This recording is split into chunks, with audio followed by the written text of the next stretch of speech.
आज का अपना टॉपिक है प्राचीन भारतीय इतिहास की जानकारी के प्रमुख स्रोत। इन स्रोतों को हम 3 भागों में विभाजित करते हैं: पुरातात्विक स्रोत, साहित्यिक स्रोत और विदेशी यात्रियों का वर्णन और उनका साहित्य। भारतीय इतिहास की जानकारी के प्रमुख स्रोतों में जो सर्वप्रथम और प्रमाणिक स्रोत है वो है पुरातात्विक स्रोत। इन पुरातात्विक स्रोतों के अंतर्गत अभिलेख, सिक्के, प्रशस्ति, स्मारक आदि अवशेष महत्वपूर्ण हैं। पुरातात्विक स्रोत एक्चुअली में साहित्यिक साक्ष्यों की अपेक्षा अधिक विश्वसनीय और महत्वपूर्ण माने गए हैं इतिहास के कालक्रम की दृष्टि से, क्योंकि सर्वप्रथम तो ये समसामयिक होते हैं, तत्कालीन घटनाओं के साक्ष्य होते हैं। ये नष्ट हो सकते हैं लेकिन इनको बदला नहीं जा सकता। साहित्यिक साक्ष्यों की अपेक्षा ये अधिक वस्तु प्रेरक होते हैं और अधिक विश्वसनीय होते हैं। सिक्कों के अध्ययन को हम न्यूमेटिक्स के नाम से भी जानते हैं। वैदिक साहित्य में उल्लेखित शब्द जिसकी पहचान सिक्कों के रूप में की गई उन्हें हम शतमान और निष्क के नाम से भी जानते हैं। हालांकि उत्खनन में अभी तक इस काल का कोई भी सिक्का हमें प्राप्त नहीं हुआ है। उत्खनन में प्राप्त प्राचीन सिक्के जिन्हें हम पंचमार्क के नाम से जाते हैं और इनका सर्वप्रथम अध्ययन जेम्स प्रिंसेज के द्वारा किया गया। इन सिक्कों पर हालांकि कोई लेख नहीं मिला है, केवल चिन्ह मिले हैं, सिंबल मिले हैं।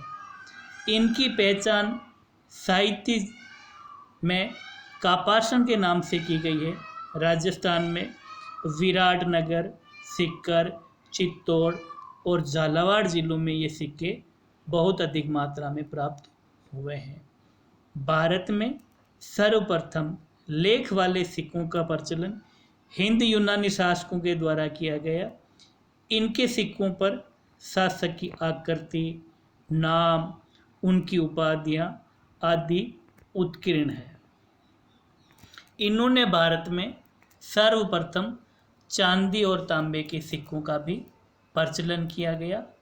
भारत में सोने के सिक्कों की जो सुनियोजित परंपरा है वो कुषाण शासन में शुरू हुई, क्योंकि रोम के साथ व्यापार होने के कारण भारत में पर्याप्त मात्रा में स्वर्ण सिक्कों का आगमन हुआ था, जिसके परिणाम स्वरूप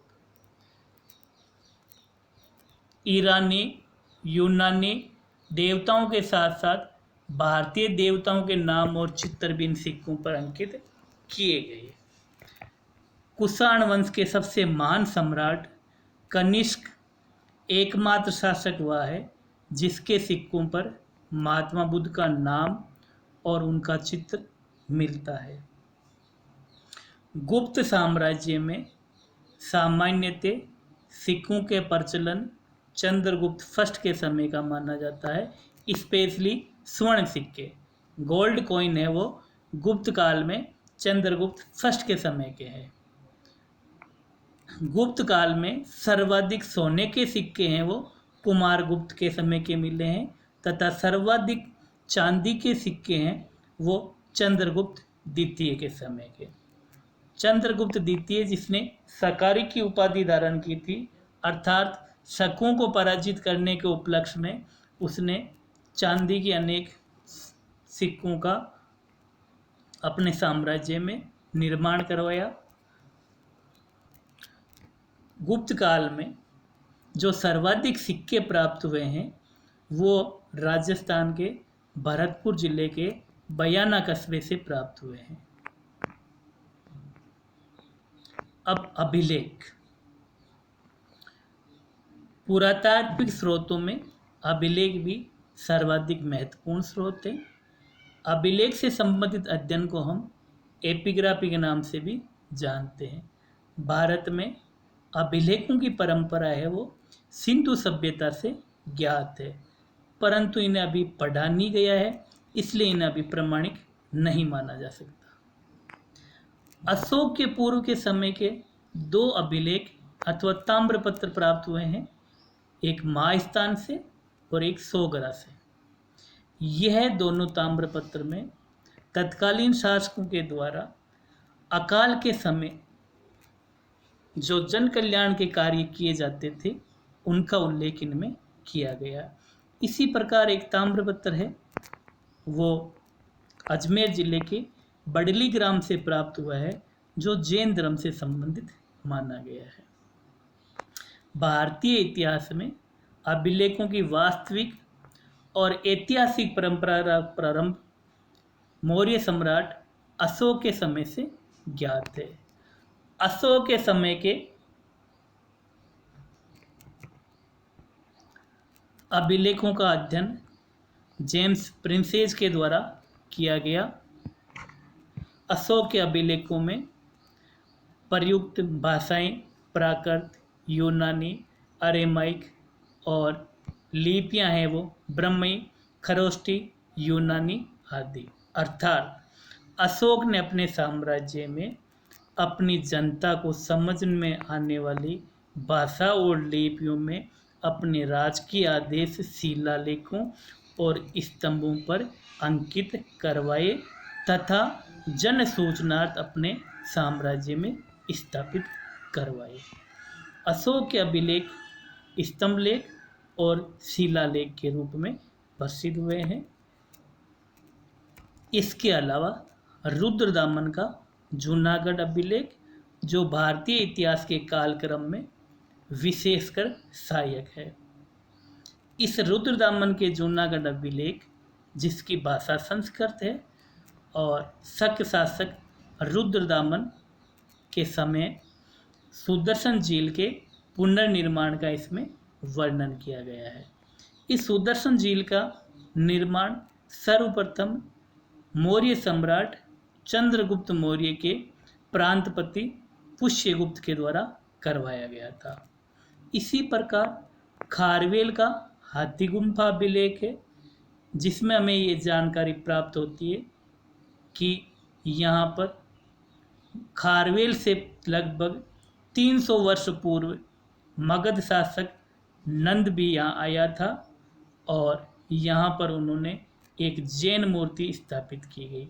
खारवेल वर्तमान उड़ीसा में है, इसकी भाषा प्राकृत है और ये कलिंग वंश से संबंधित था। इसी प्रकार भानुगुप्त का एरण अभिलेख है, जिसमें हमें प्राचीन भारत में सर्वप्रथम सती प्रथा का उल्लेख इसी एरण अभिलेख से प्राप्त होता है और इस अभिलेख की भी भाषा संस्कृत है। इसी प्रकार हम कुछ प्रशस्तियों की बात करते हैं, जो महान सम्राटों की आज्ञाओं और उनकी प्रशंसाओं में उनके मुख्य प्रांतपतियों, सेनानायकों और साहित्यकारों के द्वारा रचित की गई। इनमें जो सर्वाधिक प्रसिद्ध है वो है प्रयाग प्रशस्ति। प्रयाग प्रशस्ति वास्तविक रूप से अशोक का जो प्रयाग स्तंभ है उसी पर स्थित है। भाषा संस्कृत है और इसके जो रचयिता हैं वो हरिसेन हैं। ये गुप्तकालीन सम्राट चंद्रगुप्त सेकंड के प्रांतपति, महादंड नायक और संधि विक्रेता के रूप में कार्यरत थे।